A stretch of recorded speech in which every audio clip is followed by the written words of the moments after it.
I want to go on what I mentioned yesterday. Finding that comforter, leaning in onto Him, leaning into Jesus.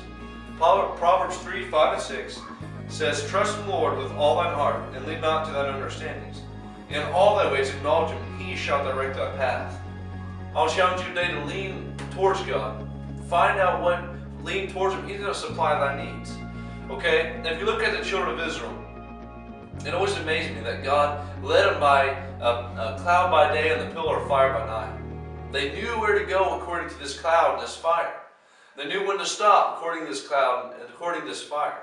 They knew when to go, they knew when to stop, they knew when to go left, they knew when to go right, because they followed after God. But I want to bring out the realization that these guys are in a desert. The children of Israel, they're in a desert, and it gets hot during the day. You know, for me, experience working outside in the summer, I'll be working along and it gets really hot. The sun's just beating down on you. Feels like it has no mercy, but when a cloud sweeps over, it feels so refreshing. When that cloud blocks that sun out for a little bit, it feels really refreshing. The sun's not directly on you no more. You're under the shadow. I want to challenge you, be under the shadow of the Almighty God. You see, these guys are in a desert. It's hot. If you follow after God, you're going to find that comfort. The same thing in the night, that pillar of fire by night.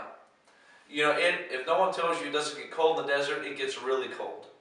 It gets extreme temperatures, hot in the day, cold in the night.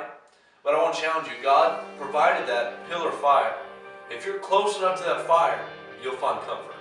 You're close enough to that flame, you'll be warm. I want to challenge you, follow after God. Be under that shadow of the Almighty, as the Bible talks about. Find that comfort in Him and lean in Him.